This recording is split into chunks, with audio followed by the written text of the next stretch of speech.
දරුවනේ කලකට පෙර නිහඬ ගම්මානයක ගසක් යට සමාධියෙන් වැඩ සිටි බුදුරජාණන් වහන්සේ තම සංසුන් භාවය තුලින්ම පිරිසට ශාන්තිය ගැන දේශනා කරමින් හිටියා.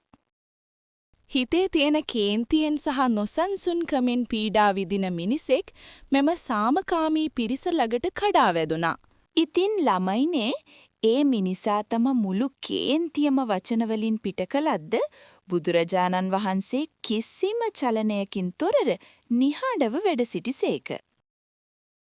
කෙනෙකුගේ කෝපය අපි භාර නොගන්නා විට එම කෝපයට කිසිදු බලයක් නැති බව උන්වහන්සේගේ නිහඬතාවය විසින් ලොවට කියාපෑවා.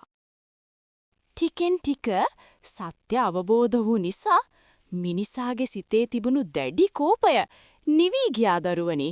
තමා කළ වරද වටහාගත් ඔහුගේ හදවතේ තිබූ වෛරය මැකී ගිහින් ඒ වෙනුවට ලොකු නිහතමානී බවක් ඇතිවිය. ඉතින් දරුවනේ අපේ බුදුරජාණන් වහන්සේ සාමය උපදින්නේ තමා තුලින්ම බව උන්වහන්සේ තම ශාන්තිය සහ ප්‍රඥාව තුලින් පෙන්වා දුන්සේක.